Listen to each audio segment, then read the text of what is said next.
Okay, so let's go back to just Christina and Rick and myself, and let's get the dialogue going. Hey, Christina. Hi. Hey, Rick. Hi, everyone. Hi. So this is sort of exciting. Must have been exciting for you when you first started hearing this or it started coming your way. And so the first question that I always like to ask in these kind of conditions is, what happened? How did those ears, those eyes, those mind of yours get open to becoming receptive? And what started this whole process, Rick? Well, Christina and I are here today to primarily talk about this Yeah. book, which is it just came out about Well, 3.5 weeks ago, I right. think. And just regarding this book, it was around late spring of 2022, and we had been working with so much material that had come through for a book that was published online called Journey into the Unknown. And then after that, there was another one called Arrival. And those primarily had to do with moving readers into going from Christ consciousness into Christ manifestation. Hmm. So in the spring of 2022, and I'm a high school teacher, I think I was getting ready for work one day, and I just had this nagging feeling that there was going to be a new project. And all of this writing, and there have been thousands of transmissions, Wow. which is what I call them when I sit down Yeah. and write. Um, Here was another one, but I don't even know if the other ones were finished or not. It was like a lot of things were happening all at the same time. So I said, no, when I found out what it was, that it was going to be a new version of A Course in Miracles, I just said, no, no way. Right. In fact, I said, hell no, I don't want anything to do with this because it sounded like it was going to be hard and it was going to be really complicated. So it just would not leave me. So a couple of weeks went by and the same thing happened Hmm. as has happened with other writings I've been involved with. I just gave in. I said, okay, fine, we're going to do it. And I didn't tell Christina. I just wanted to see what it was going to be all about. And so, to my surprise, it was fun. It Hmm. was light. It was a very pleasant experience. And not all of them were for me. So, after I had about a month's worth of it at volume one, I called her. We talked and I told her, I think we were on Zoom, right, Christina? Yeah. I told her what it was. And she said that she would like to read it. Of course, that reading turned into a lot more later on, but that's how it started. And Christina, do you want to talk a little bit about that? Yeah, because it was just like for you, it was a bumpy start for me because I think you sent me. So what Rick does, had been doing for years because we'd already been putting out thousands of pages online available to all. The two books he mentioned, Journey into the Unknown and Arrival.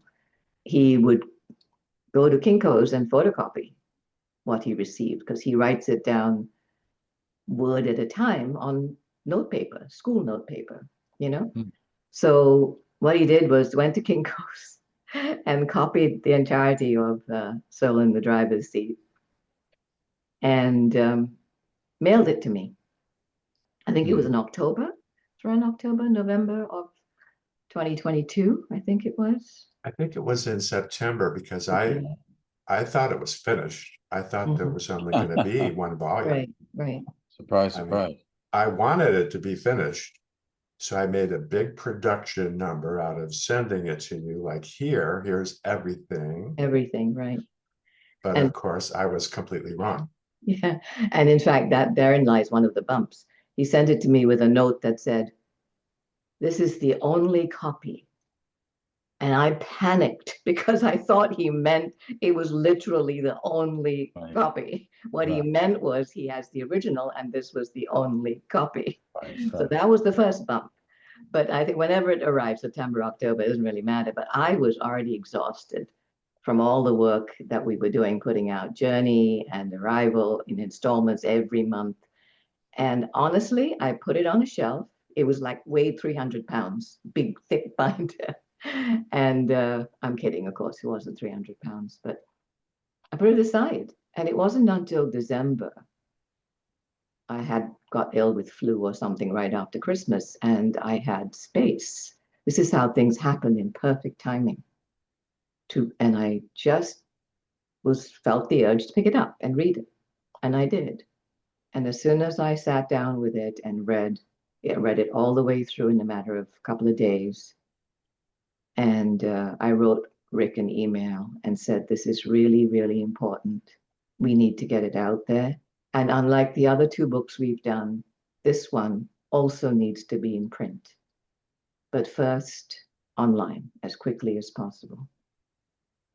And so it took a few months, to transcribe everything. My husband, Colin, did the transcribing. I was honestly too exhausted to do it.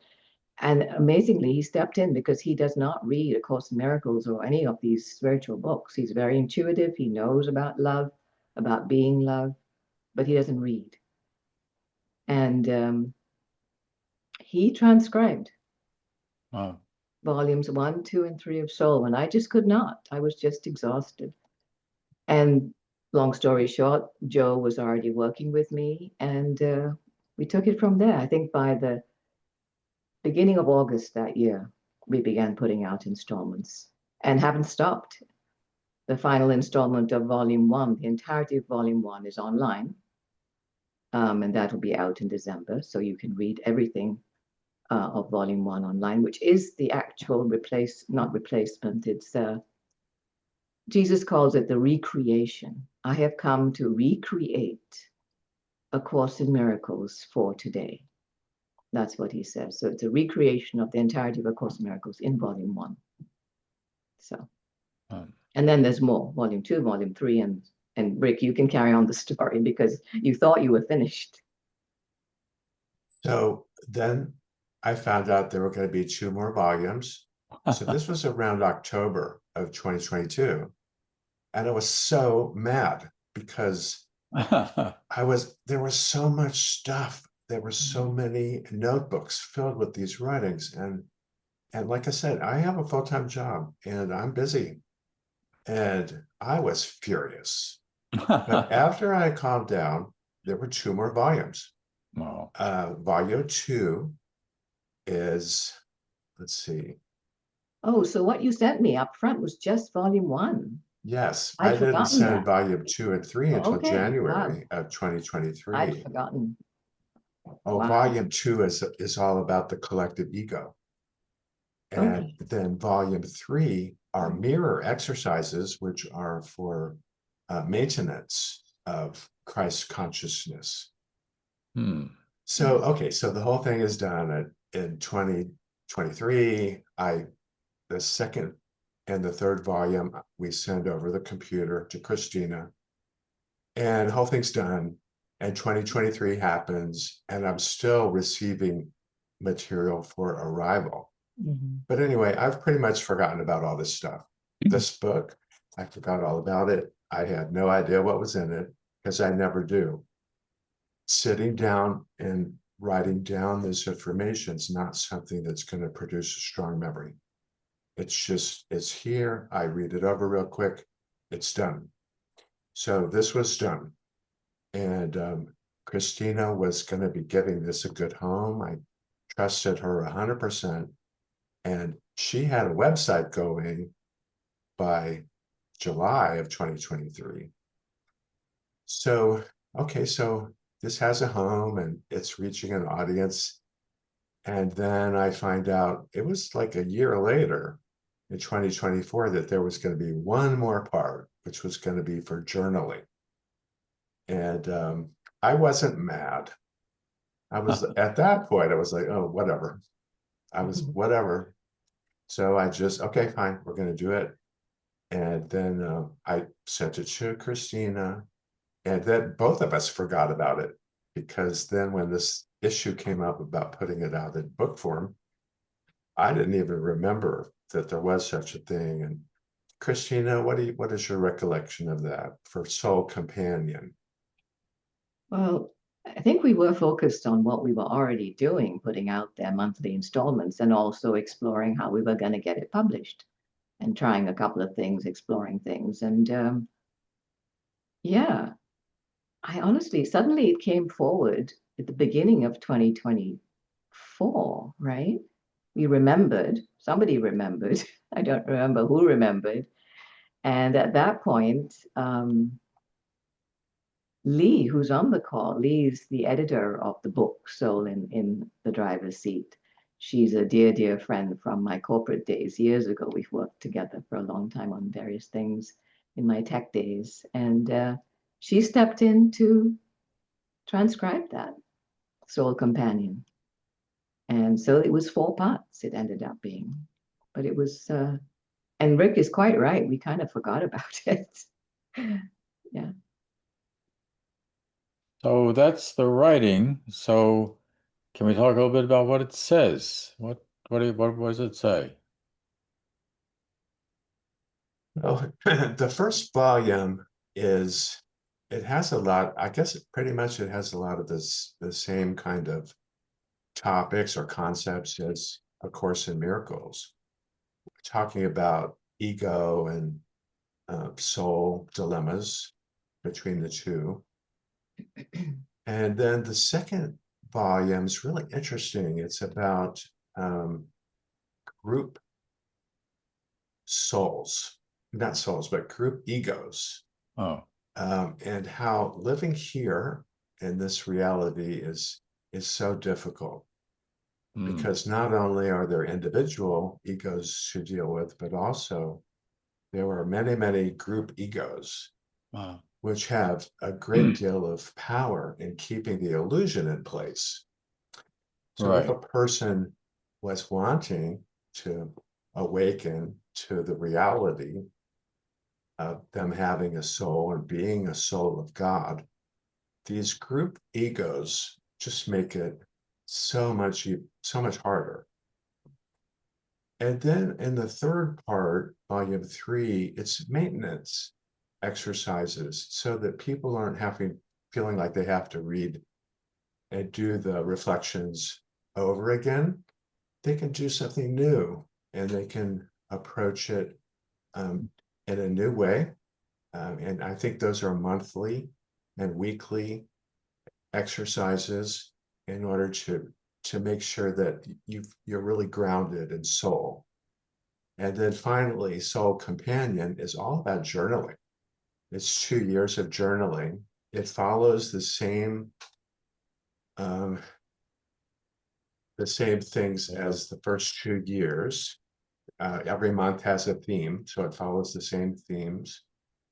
And then there are these interesting little essays from Jesus, and those are so interesting. And so even if somebody is just wanting to check this book out casually, I would really encourage you to skip to the back and read those essays, because they're just really interesting and they're really fun to read, and they're really loving. And I think the whole book is just very supportive, and it's very loving. It's very inclusive of everybody. And that's pretty much it. Okay. Christina, do you want to say anything about that? Yeah, the language is really very simple, and it's very approachable. It's just an ordinary book. And Jesus himself said, it's, when he first started coming through to Rick, that this is a book for every man, woman, and child. That's how it's written. So an analogy that I would use, it just came to me now as Rick was talking, it feels like it's a spiraling thing going. You can take it deeper or higher, broader, whatever way you want to look at it. But Volume 1 takes you through the whole process with the yearly, daily reflections.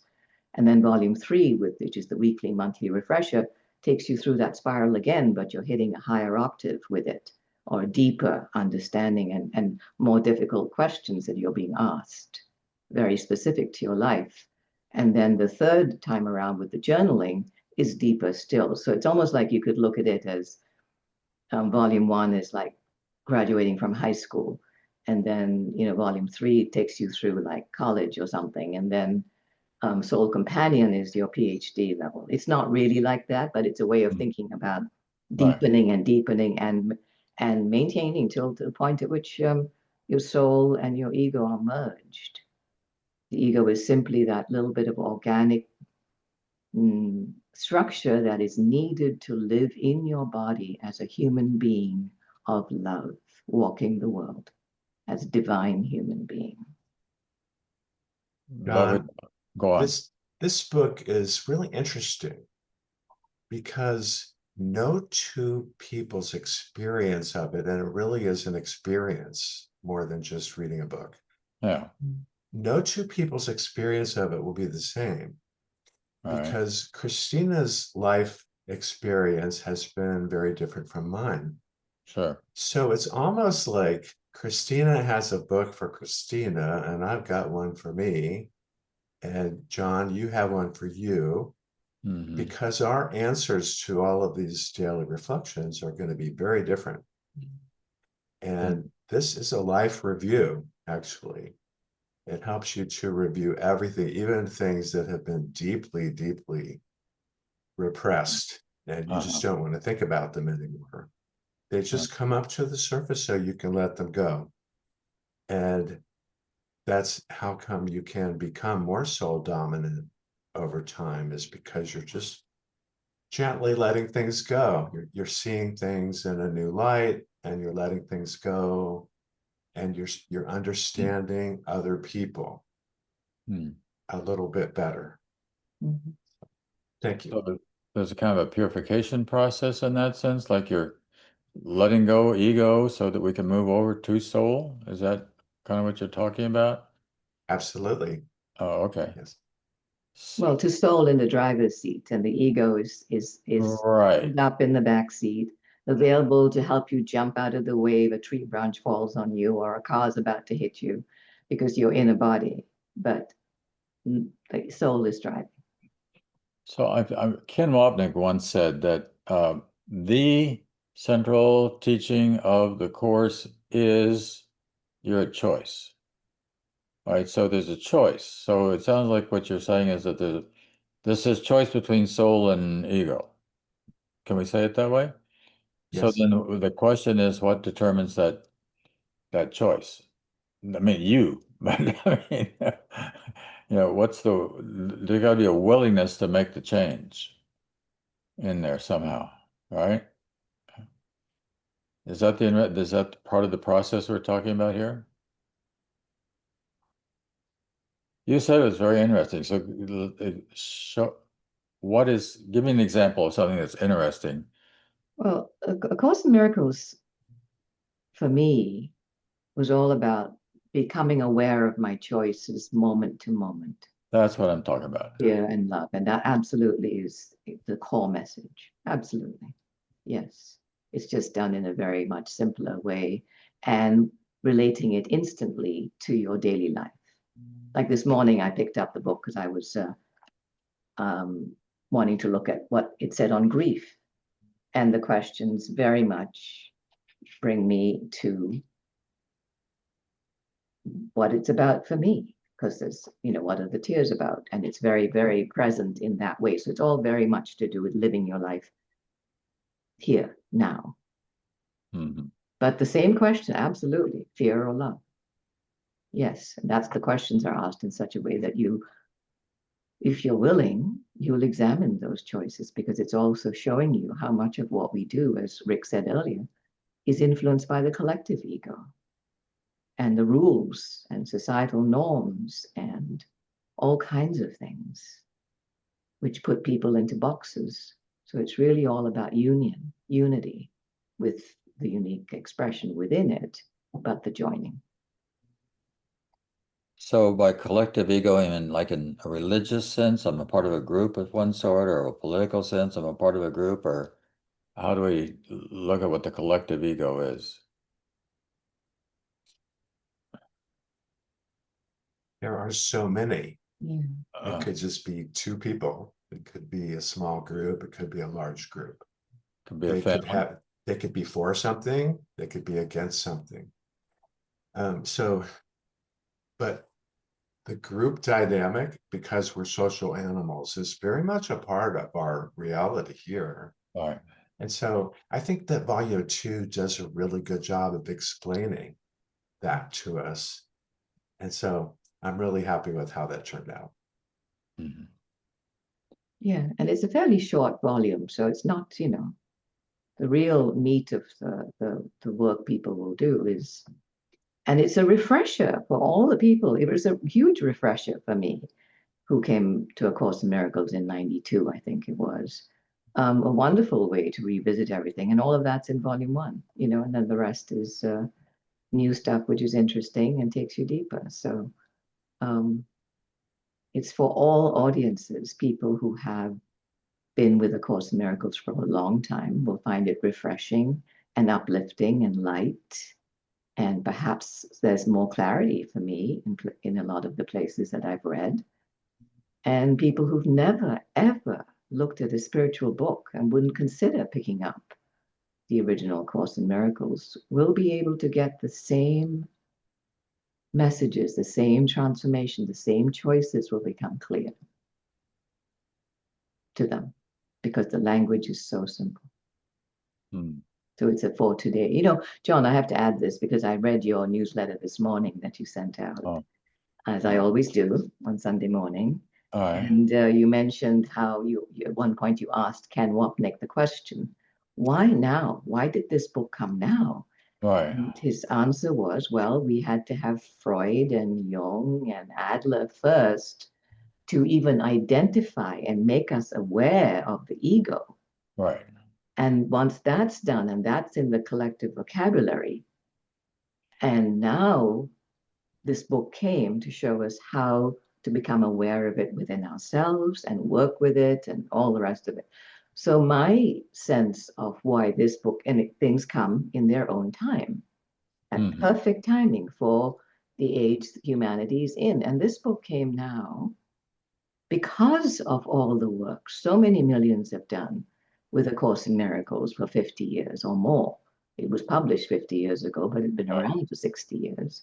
All the work people have done with A Course of Love, all the work people have done with Way of Mastery and a whole bunch of other books, and the work in the last 5 years for the people who gathered around A Journey into the Unknown and Arrival, because Jesus couched A Journey into the Unknown as the completion of what he called his seminal trilogy of A Course in Miracles, A Course of Love, and Journey into the Unknown. The first came to give us Christ awareness. The second, A Course of Love, came to give us Christ consciousness. And A Journey into the Unknown came to give us Christ embodiment, manifestation, transformation, all the way down. So this has come now because of all of this. It can be given now in a way. It's been anchored. It can be given now in a way that it can reach. I lovingly call us, all of us who've had these books and gathered in groups and studied and studied and studied for years, the sweat lodge. Beloved sweat lodge. This book, it'll be a refresher for everyone in the beloved sweat lodge, if they choose to look at it. And it will appeal to the other 8 billion plus people out there who have not. Mhm. There are 8 point whatever billion, 2 billion ways to God, and this is just Yeah. one of them for everyone. That's all. So the sweat lodge is getting the poisons out of the system? Been doing a great deal of work to allow this kind of book to come and reach the other 8 billion. Yeah. Mhm. Every moment everyone makes a choice for love is absolutely rippling out infinitely in the field. Every one of us has contributed to where we are now. And I'm so grateful for that. So grateful. So it always seems to me that it really comes down to that decision making that says, okay, I'm going to do this, but I mean, I'm going to follow the Holy Spirit. Right. I'm going to do what I'm being asked to do, rather than getting caught in some sort of recalcitrant mindset that won't let me make these changes that I need to make. I need to be what you call the sweat lodge, got kicked in the pants a little bit. So seems like that's true for me anyhow. Yeah. You're going to do it or you're not going to do it. You know, are you going to take this seriously and move on to, you're going to, Jesus once said to Helen, it's not in the book anywhere, he said, why don't you do what I'm asking you to do so you can hear my voice even better? And Helen could hear the voice very well, but she had this recalcitrant to nature about her doing what it was asking her to do. Yeah. Yeah, Rick. So many people don't have. Somebody Yeah. asked what book we were talking about, so I'm holding it up. Oh, okay. So many people do not have any understanding of their humanity. They are just literally walking around with blinders on, trying to figure it out. People are telling them things. They hope it's true. They believe it. And that's how all of us have been. Yeah. And when we start to awaken to the Holy Spirit or our true self, then things change for us. Right. But a lot of people never get to that point. Mhm. And so that's why I think Christina and I and the whole co-creating clarity team feel like the greatest value that this book has is in helping just the average person Mhm. to understand themselves better. Mhm. Sure. So And have a more joyful life. I mean, that are, a lot of people are completely consumed, which they have to be, working 60 hours a week to put food on the table, take care of Right. themselves and their families.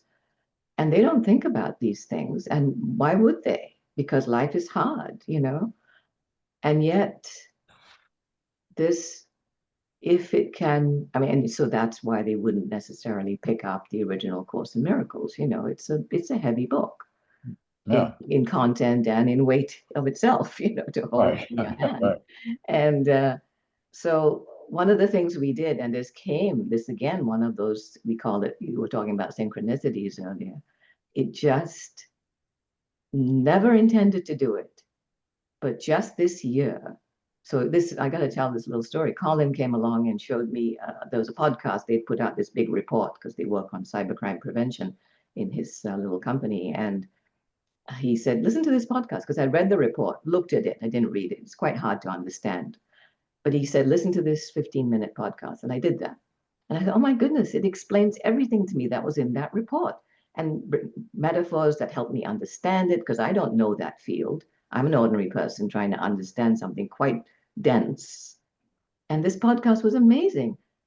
And then he told me this is a little AI generated podcast. You feed it the Oh, document, and then it puts back to you a 10-minute, 15-minute summary of it with two people having a conversation. And it was beautiful. So this whole year, we've been feeding a chapter at a time of Soul in the Driver's Seat, book one, volume one, into this thing. And we've got about close to 30 little bite-sized pieces. We called it Soul Bites, spelled Bytes. yeah. They're little, Oh, right. all of the information is out there on YouTube in 10 to 15-minute pieces, chapter by chapter by chapter. Oh, And we created these little cards, and almost 1,000 have gone out. wow. Everyone we encountered, the cards were obviously people asked for them and they're in Canada, Australia, whatever. But the point is to hand one to your waiter, to the cashier at the supermarket, to Oh, anybody in the street you chat to, someone I sit next to in the no, cafe, everybody. That's how we feel about this material. I see. It is a little, one of the ways I think about it and have spoken of it and written about it in my newsletters is this is a young sibling to A Course in Miracles through Helen and Bill that came 60 years ago. And it's just in a different form for a different I see. audience. That's it. That's it. And what a gift that is. I could cry thinking about it. The Really? possibility of all these people I've handed cards to coming to where I have been privileged to come to. And what I mean by that is I can say it in 4 words. Life is about loving without conditions and blessing without exception, no matter what, because we are pure love and we are interdependent. We are all one, but living that with my hands and feet every moment of every day, not just talking about it. I'll stop there. Thank you. Can you give me an example of a soul bite? Well, it's the whole chapter gets fed in. So, for example, I was talking about the chapter on grief. You can go listen to a 10-minute chat between these 2 AI voices about the chapter, and it's perfect. I have to listen to it and mark edits, and then I have Joe who edits it because there are weird sounds sometimes, and they fudge words and whatever. But you'll get the gist of the message. You see, this is almost like the original Course in Miracles has been, I hate to use up and down, but kind of stepped down in ordinary, simple language that an 8th grader could read and understand. Oh. In fact, Aurora, whom you met earlier, she's 9. When I showed her the book when I was over at her house one day, and she opened it. It fell open to June 30th. Oh, she said, my birthday was right at the top of the page, and she read it and she got it right away. So actually, let me just try and find that quickly, because it might be worth giving an example of. Yeah, sure. Oh, there it is, June 30th. I don't know if you can see it, but it's the last day up there. You can't read it, but I'll read it out. June 30th, and she read it. I cannot allow anyone, so this is the chapter on, let's see, June, feelings. This is the topic is feelings on this part for June. I cannot allow anyone to use me as they see fit. I will decide my role in any relationship based on my comfort level, which will always be based on my feelings. Because feelings are messengers from God. That's what I certainly came to really deeply live from A Course in Miracles and A Course of Love. All right. Rick, you raised your hand there a moment ago. Go ahead. Yeah, I just wanted to say to everybody that these little videos on YouTube called Soul Bites, they're so fantastic. And let me tell you why. They show us what kind of conversations that you can have with yourself or with a group, a small group, about this material. And it's actually modeling that for you. And that's why I think that they're just so valuable.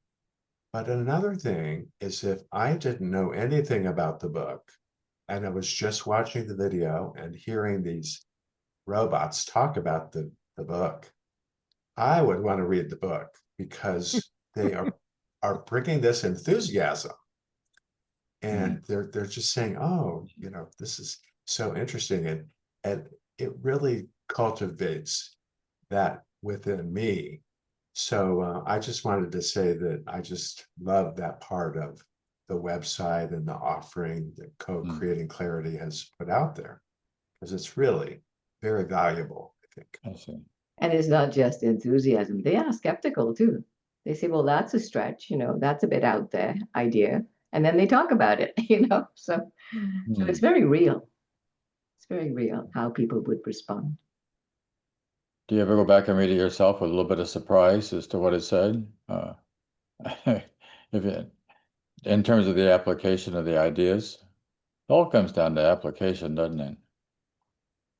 Well, so Jon, until the book came out, I didn't know anybody that we have a small group. They started as a journey into the unknown group, and then they started to read soul. And so I had a little bit of an idea on how the material was being received, but I just loved hearing it this way, because the robots kind of have this perspective of somebody who's never had any exposure to material like this. And Hmm. so I really appreciated hearing it. It was just really Oh. cool. And one of the things we suddenly realized one day is that the reason they can be so clear in Hmm. 10 minutes is because they have no egos. They're Ah. just bits and bytes. There is no life history there. They're just taking the chapter we gave them. There's nothing, no overlays, no underlays, nothing. And one of our group, Lorraine, began calling them soul bots. They are soul bots. Without a soul. Well, how do we know? They might be conscious. I don't know. God is in everything, right? Right. Um, But we have this, we human beings have another dimension, and that we can think about thinking. We can think about what we're doing at another level. I mean, from a level, and maybe that's the problem, John. yeah. That is the problem, isn't it? Yeah, it is a problem. Both a curse and a blessing at the same time. Yeah. It can either take us down or lift us up, depending how we use it. Yeah. Wonderful. So is it done? Have you stopped writing? Is it still happening? Where are you on that? In a couple of weeks, I'm going to be doing some more for Mother Mary, who's been Oh, doing a 2-year series called Christ's Letters from Me to You. wow. And she's finishing up the second year, and we are done. And we are done. And then you're As of done? December, our work is done, and we're going to be going into the 7th year. And I think there's something in the Bible about letting the ground rest Oh, after you planted for 6 years. In the 7th year, you don't plant anything just to let it rest. And I think that that's what's happening. So oh. notice the smile on my face. I'm so happy. Yeah, me too. Me too. I can't Christina's wait. happy. All of us, I think, are. But just to say one more thing about that, it's all of what Rick's talking about that completes the arrival, which has been going on since October 2021, and all those thousands of pages are freely available on the Arrival website, Oh, as well as Journey, which is the first book. So it's all there for everyone. And there's lots of interesting people came through. Rick is And they're all posted in the comments section, all those links. oh, good. websites. Yeah, I saw that. Thank you, Bud. Yeah. Yeah. Yeah, it looks like Jesus has been kind of busy lately. I have Coming to a lot of people. well, yeah, I have another friend another channel of work that's supposed to be coming out next year. There's some indefinite about what the title is, but I think the title is going to be something like Conversations with the Christ Mind, because it actually happened in conversation, right? And it looks really good too. I just got to writing a little forward to the thing. So looks like when the mind's open, and it's coming to a lot of folks in lots of different ways. And so we should be appreciative. So believe it or not, we've been going for 50 minutes. And one of the things we do at this point is Bud likes to share with us a little bit about what maybe is going on in the chat. And then we're going to open it up for people to actually ask you questions directly from if they want to. Bud, you got any observations here? We've got a few questions, and a lot of them we're just making sure that people could find your websites, because there are many and there's lots of data, lots of information on those websites. So thank you for that. That whole series is really quite fascinating. Here's one question. I've been criticized by people that are on a spiritual path that I am attracting things in my life. Things go out of control. I responded that I do not have control what others may have done, that I'm responsible to my response to those things. I've also said that spiritual growth is for ourselves and not to judge others. Please Right. let me know your thoughts. Who am I speaking to? I mean, who wrote that? Is that what you're talking about? It was Yes, sent as a private message, so if they want to come okay. forward, I'll be happy to All Well, right. share that. I wholeheartedly agree with you. We I don't sent- control what happens to us in life so much of the time, but we do have the ability to respond to it with love or react to it with fear. And that is clearly written in this book. So that's a good question. Yeah. Thank you. I wrote it. I was part of a group for many years, and yeah, I've been criticized. I actually had to leave the group because they kind of all agreed with the person that was criticizing me. And I don't really understand where they're coming from, honestly. Hmm. And my learning, my understanding after all these experiences I've had for years with these books is we're never necessarily going to understand, but all I've come to is you can still love them without conditions Yes, and bless them. That's it. You've done your Yes. job. As a beautiful soul to another beautiful soul, we've done our job. And that is tremendously powerful. Tremendously. yes. And I've talked, I told them how I felt about it. I said, I still love you guys and I want to be around you, but I can't be part of the group anymore. So yeah, we're still on very good terms. Hmm. Thank Thank you, you. Trish. Let me ask a question that somebody else asked me recently online. There's a line in the Course in Miracles which says there's a plan behind appearances which does not change. Are you familiar with that? And then there's an event in her particular life that she says, I never asked for that. I would never have asked for it, gone through that experience. And yet it happened. So if it happened, it looks like it was in the plan there somewhere, right? And of course, my advice is the same as always, to forgive whatever that was, Mhm. to let that go, because it is literally gone. It's more of the reaction that I got from those people that I had been spent 10, 15 years with every week than what happened. I was just deeply hurt by the response that I got. Of course, I understand. You have to look at it, that's all. Yeah. I just want to add here that the material Rick has brought through over the last 6 years has really brought us to a place where, yes, of course, forgiveness is important. But it then says, Christ, walking as Christ in the world, walking as love in the world. Forgiveness becomes unnecessary because you're not condemning in the first place. Yeah, right. That's it. Forgiveness is done. So that's where we are. And then you build up that, because the purpose, that way I understand it from this material, is to grow more love, grow more God, grow more love in every moment. That's what it is. That's all. That's all our purpose is here as souls. Yeah. That's all. She says very easily. Yes, that's so easy. Let's just do it. Okay. Let's just get it done today.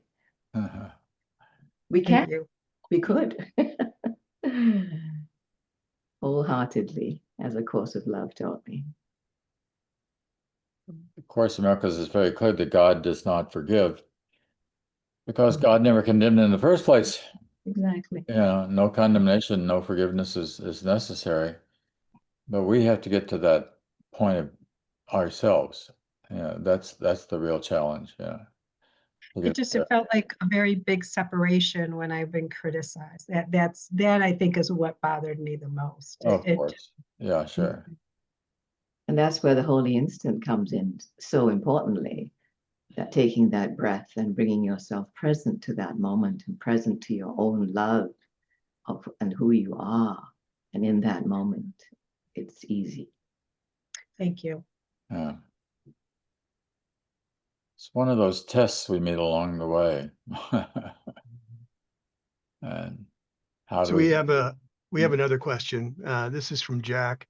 Okay. Speaking of the mind being open, can Rick talk about how or why he feels the voice came through him. Was there an invitation of some sort?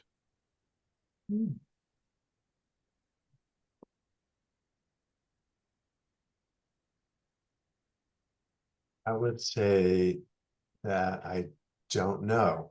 I would say that, you know, I had spent many years before I started doing this reading spiritual books. And it was something I was reading every spiritual book I could find. So I was definitely interested in that. I did not know that I was going to be participating in writing down spiritual books. It just kind of happened. The pandemic was happening, and it happened, and it was like one of those weird things in life where I don't understand why I'm not really a member of any community. I'm a hermit, and I always thought that they picked the wrong person. That it should have been somebody else, somebody who was part of a group, somebody who was respected, somebody that had clout. I don't have any of that. And I'm this weird outsider guy, right? So I didn't understand that. But yet, apparently, my soul was very involved and had signed up for this without telling, you know, me, the character, about it. And that's something that I wrestled with. I mean, I asked myself that question all the time. Why wasn't it somebody else? Why wasn't it somebody who's famous or who's really has a lot of esteem? Yeah. Well, Why? I got to jump in with my 2 cents there, Rick, because because you are an ordinary weird guy, a recluse.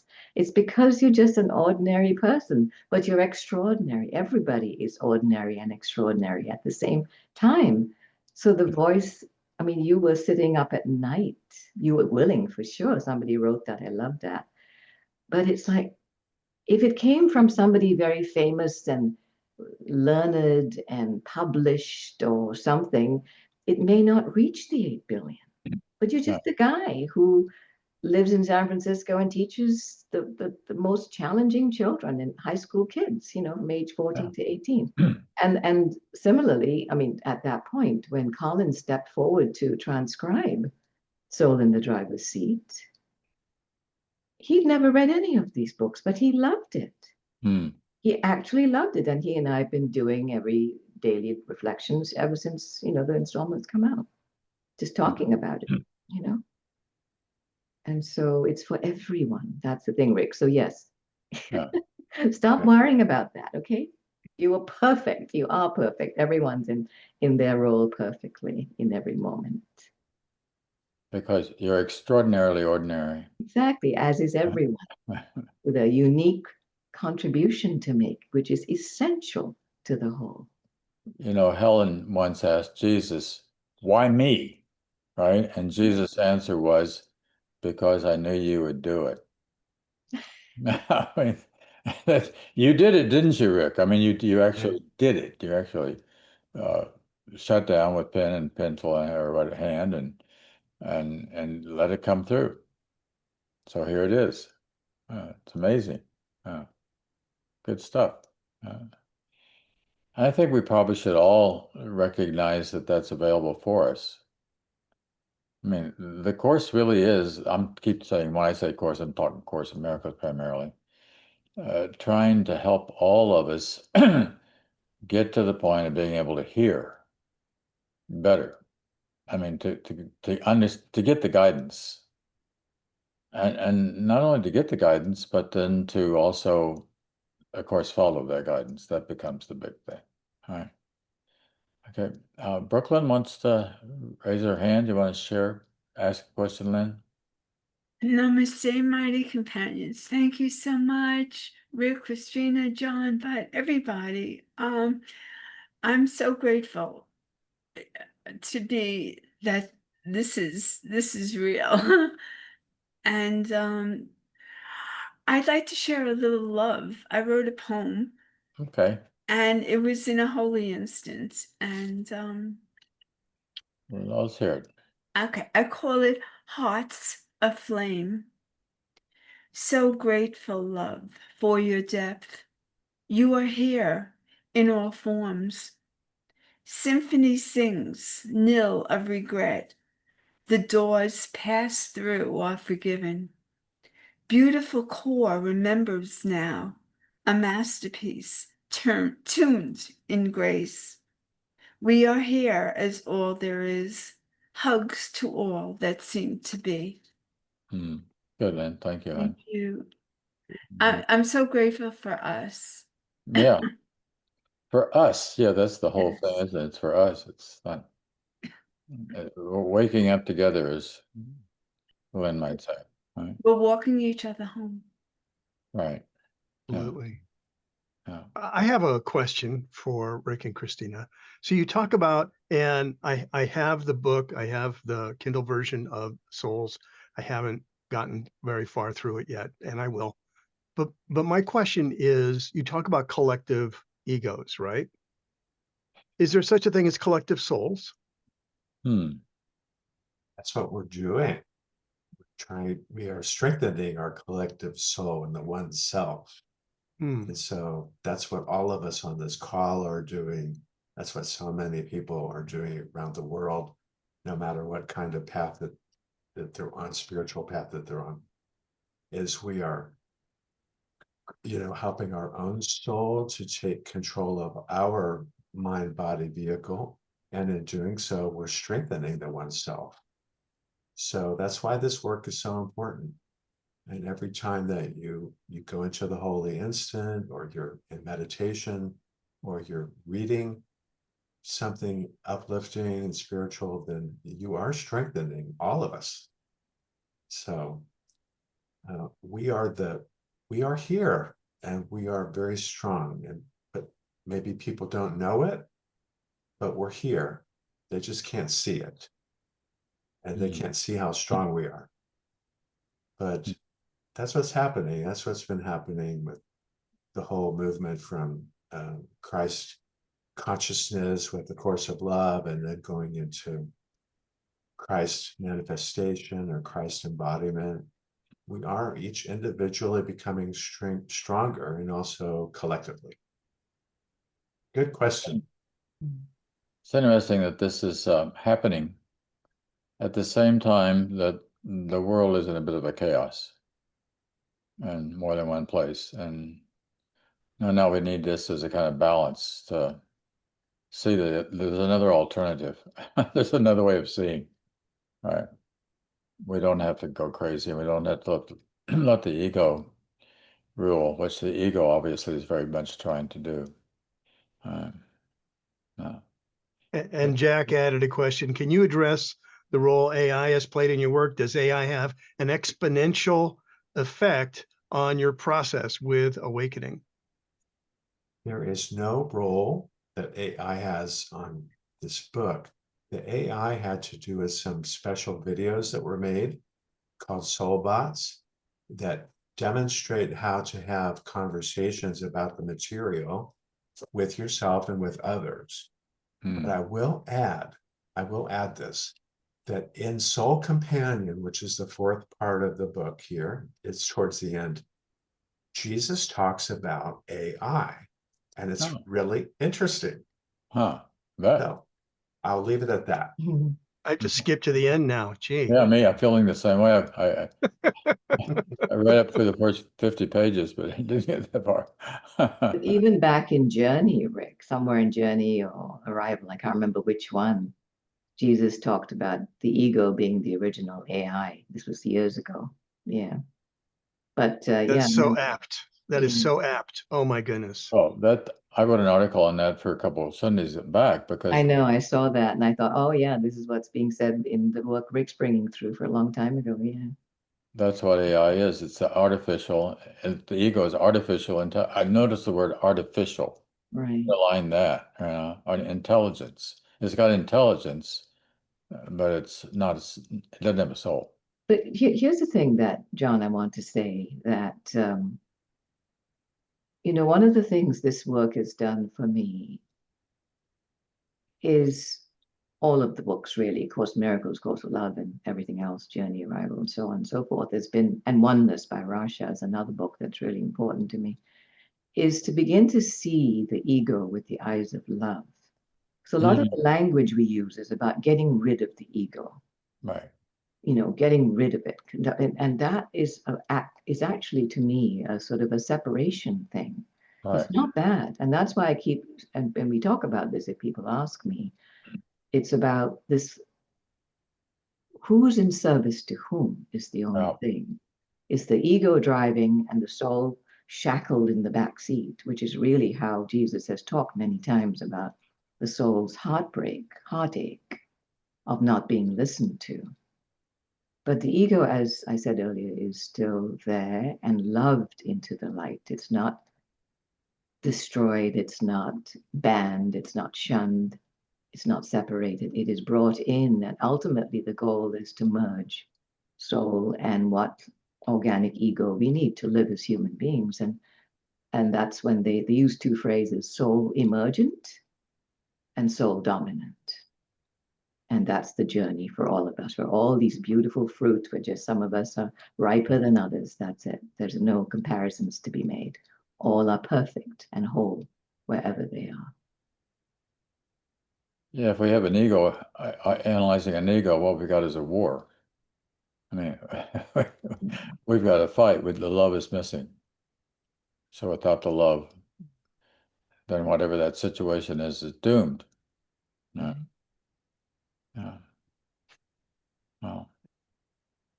Well, it's exciting that this is happening. Other questions? Well, let's keep. So here's a question from Bob. Do we need to force the ego out or just let the Holy Spirit dissolve it? Right. Good question. But that's really the thing, isn't it? To just let it be dissolved. But we can also add our love to it. It's like I talk when I have fear thoughts and I'm about to make a choice that I know, suddenly realize this is based in fear.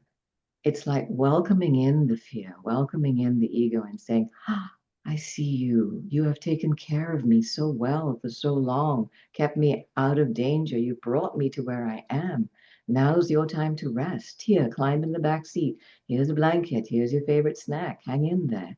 Let soul drive. Let love drive for a moment. You know, that's how I speak to my ego. So we don't banish, we don't push it away, we don't force it. We don't even dissolve it. That's a little scary. The ego wants to be loved, so we love it. Yeah. Jean? Come on.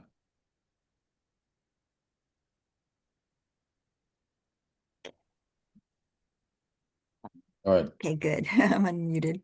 Yeah, I just had a question. I put it in the chat, but it has to do, I was just wondering if there is anything in this new book, Soul in the Driver's Seat, that relates very directly to our experience of the body and how to care for it from a soul in the driver's seat perspective. Because in A Course in Miracles, it would be considered one of our biggest idols. And the challenge with that. So anyway, that's my question. So Rick, I can't hear you. in volume 1, for the first year, during February, all of the reflections will be about the body. But then it is revisited again during other years, because there are 6 years of reflections here. And so you do get to spend a lot of time about looking at the body. Okay, thank you. Depends on how we look at the body, isn't it? Whether we look at the body as a kind of an idol or whether we look at the body as a helpful mechanism in getting us through the insanity of this world and helping us to get back to remember, first of all, you're not a body. It's really true of anything in this world, isn't it? Yeah. Money, books, anything. you know? Exactly. Yeah. Yeah. Not to be worshipped, but to be used to help get us home. Right. Yeah. I can do it. I think it's all very exciting that this is happening. Now, I do see it as kind of silver lining around some dark clouds that are also on the horizon. And that's a very good thing that we can, the light is inevitably getting through. It has to. Comes through each one of us, right? One moment at a time, we're doing it. Everyone. Yes, in our own lives. Yeah. Well, but that life is connected to every other life. Right. And it's rippling out. Every choice ripples out Yeah. infinitely. And we just don't know. That's the thing with this work Rick and I have done and what Rick has brought through until Soul in the Driver's Seat. And even with Soul in the Driver's Seat, Volume 1 is entirely available freely online. All of it is available freely online. It's only the remaining 3 parts of Soul now that you have to purchase a book or a Kindle to receive it. But all of that, we have no idea who it's reaching, who's looking at it. We have a little bit of an idea because Colin, in the work he does with cybercrime data collection and research, he was very excited to do some data collection on hits on the websites and stuff like that. So he's done a little bit of that. So we do have an idea, but not really. And I don't look at it, right, Rick? I mean, the point is it's done, it's out there, and it's going out there. And we fully trust that whoever is meant to find it discovers it. That's it. So, Rick, then are you saying, is it done? I mean, does it stopping, or can you stop it, or do you want to stop it, or is this it's going to keep happening? We're And done. do you know? Yeah, you're nodding your head, yes, but We are done. we are done. Soon. We're End gonna of have December. We'll be done end of December, at the end of December. Yeah. end of this calendar year. So you can, And done in this form. We go in on this form. rippling our love out, and who knows where love will take us next. Well, I'll That's true. speak for myself. Who knows where love will take me next? But first, I'm done. We're clearing the decks, yes. That's true. Who knows what's next? Yeah. But as far as receiving all of this material, I think it's all been received. Okay. The things that were supposed to come through me. So then it comes now in the practical application of these principles in our own lives, one person at a time.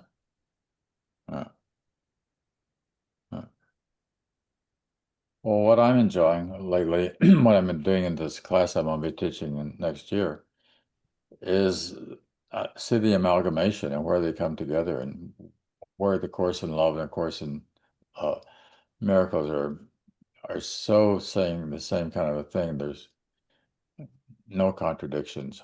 I don't see. So. Right. And it's different ways of saying the same truth. Truth is truth is truth. Right. It Regardless of what said language in is 8 spoken. billion ways. Right. It can be said in 8 billion ways and expressed in 8 billion ways. Yes. Love is love. Yeah. No. Yeah. That's exciting. 8.2 now, I saw recently. Yes, it's 8.2, you're right. I was sort of guessing that 0.2 is probably the sweat lodge, They already, hopefully, they're living it every moment of every day, and enabling the field to be found and seen and lived by all the others, So I hate to use that word others, but all of us. It's all of us. These books really, Soul in the Driver's Seat, brings us from the me to the we. And within the we, there is the unique expression that is me in this moment. So, Rick, let me ask you maybe a challenging question. So, how about the application of these principles in your own life? Do you find that difficult, or is that challenging, or is it getting easier? I think of myself as a soul dominant person. And I've been part of reading all of this as an experiencer, with Journey into the Unknown. I was reading the chapters with other people. When Christina put this book out online, I was able to do the reflections. I do them every day. Oh, And I've had to really take a look at some things that were deeply buried, that were just coming right up, and I could see them clearly, and I could let them go. But that's where before I said that no two people are really going to have the same experience with this book. right. And so I was very grateful for that too, because otherwise I just don't know how I would have even been able to let it go, since I didn't even know it was there. Right. Right. So yes. So the answer to your question is yes, I do them every day. And I've been learning a lot about myself and growing too. Yeah, you have to be. Yeah. That's the fun thing and the difficult thing at the same time. I don't think any of us really realize how much is buried. I mean, how much is down there that we need to look at until it comes up. You know, you catch yourself being angry or something, and you're above that, but no, apparently you weren't above it. If the anger is there and the attack thought is there, and where did that come from? And it just shows what work we have to do now ourselves. Yeah, that's fun. I like the idea of putting the soul in the driver's seat, because too long it's been the ego in the driver's seat. Driving cars is actually a very good illustration. I mean, people going crazy driving. That's when you lose it, the ego's in control, right? And kind of insanity. But we've got these The bodies. that It's what? title came to Christina, Oh, did it? and it was just such a perfect title. Uh-huh. Yeah, it is. Yeah. Yeah. All right. If I can, I'd like to talk about the cover. Okay, please. It's a beautiful cover of a beautiful Mhm. book, and the cover was designed by an artist who's Oh. on the team. Her name's Jo, but it came from a photograph that Christina took. Christina, could you talk about taking this photograph? This was before I even knew this book existed, the spring of 2023. It was one of the very dark winters, and I'd had enough, and it was March. And I said, I got this enormous urge to go be amongst tulips. And it was like, okay, Colin, we're going. So the first thing we did was go down to Rhode Island. There was someone here from Rhode Island earlier, I noticed. And there's a place called the Wicked Tulip Flower Farm. And we went there, and my goodness, the display, rows and rows and rows of tulips in the most amazing colors and shapes and sizes. And I was taking 100 photographs. I mean, just couldn't stop taking photographs. And then we came home with that armfuls of tulips. And then a week later, that wasn't enough. We went to another place up in North Andover here, which was a gracious home with lots and lots of gardens, formal gardens, and again taking pictures. And I remember thinking that second time, why am I taking all these pictures? And I already had the soul manuscript in the binder. Anyway, long story short, bottom line was it showed up. I realized as we put this online that tulips were supposed to be on every page of this website, and that's what we did. Oh. And then this picture, Jo was inspired by this particular picture to create the cover. And if you look at the spine, there's this lovely little solitary tulip that I also took a picture of. It was all by itself on one empty bed, and she put that on the spine. So that's our tulip on the spine. And then the inside, there's a drawing she did of to separate sections, which is of that tulip too. But then this is the strangest thing, Jon. Just a month before it was published, as we're finalizing the interior design, I suddenly thought to me, what am I going to say if somebody says, why all the tulips? What's tulips about, Christina? Why? Yeah. What's it got to do with soul? What's tulips got to do with soul? And so I went online to look and see, because flowers often have significance, right? Meanings Sure. and so on. So I went online to take a look, and I'm trying to find the page here in the book so I can read it to you. And I could not believe what I found, the information about it and the origin of the tulips. I'm just going to read this very brief paragraph. Okay. It says, originating in Central Asia, the tulip was cultivated in the Ottoman Empire as early as the 14th century, where it was a symbol of royalty, perfection, and paradise on earth. Hmm. Soul in the driver's seat offers a path to, quote, where heaven and earth are one state, Oh, close quote. And the tulip is the perfect symbol for all this means: unconditional love, freedom, and the grandeur of divine power. oh, perfect. That's how it came to be, which is like, Yeah. oh my God, this was done in reverse.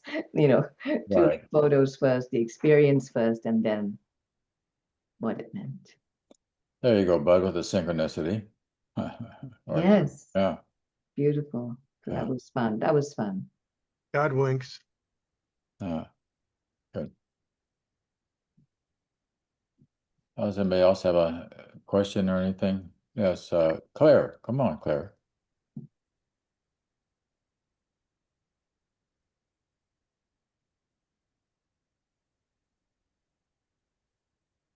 Hit that unmute button. There you got it. No. You still don't have it quite. Lower left-hand corner, click the Claire, little you red don't- slash. I need don't have your in the left corner of your screen, the bottom on the left. Audio. Unmute. Just click it. It's a little microphone there. Picture of a little microphone. Oh shoot. There you There go. she is. There you There are. Say Okay. something, Claire. I'm not very good at this computer stuff, but you were talking about Rhode Island and the Wicked Tulips farm, which I've seen that because I live in Rhode Island, and Yes. I was going to say, the next time you want to take a nice picture for the cover of your next book, come to my little sheep farm in Rhode Island. I'll remember that. I'll remember that. Thank Yeah. you, Claire. Claire Yeah. has a sheep farm and she weaves the wool, right? Yeah. Yeah, Who knows? Who knows what next, Claire? Yeah. I'm a weaver. Okay, good. Well, we're near the end of our time. Is Bob Sear still with us? Let me check and see. Bob, are you here? He's got a new book out or two. Would like to talk Yeah, about it. I'm here. I'm just getting ready to put it up in the chat. Oh, you're putting it in the chat? Yeah. Oh, okay. Thank you. Bob's also a Course in Miracles teacher and author, and he had quite a number of books that he's put together, and he's helped me out some. I really appreciate it. Good. All right, so I think we're near the end of our time, and we usually have a benediction that we throw in. And Brooklyn, are you ready to do a benediction before we come back? And It would be a joy. all right, Bud, can you put one on screen? Next one, Sure. Which one do you want? whatever's first. We got two in there, I know. Yes. How about the Lord's Prayer then? Okay, the Lord's Prayer. She's good at that. The Lord's Prayer from Course in Miracles. Forgive us our illusions, Father, and help us to accept our true relationship with you, in which there are no illusions and where none can ever enter. Our holiness is yours. What can there be in us that needs forgiveness when yours is perfect? The sleep of forgetfulness is only the unwillingness to remember your forgiveness and your love. Let us not wander into temptation, for the temptation of the Son of God is not your will. And let us receive only what you have given, and accept but this into the minds which you created and which you love. Amen. Amen. Thank you. So we'll go into gallery view so that we can say goodbye to each other. And thank you all for being here. If some of you can join the class I have starting this week, please do so. It'll be fun to see you there. And also be aware next Sunday, the Seeker's Compass on Synchronicity, the Bud chairs that program. So thank you all for being here today. Thank you. Thank you. Thank you, everyone. Blessings, everyone. Bye. Bless Thank you. you. Big To hug. everyone. Thank you, Bye. Thank Jon you. and Rick. Well Thank you, done. Well Jon. done. Thank Thank you, you. Jen. Day. Bye. See you all. Bye-bye. Bye. Bye. Bye. So everybody.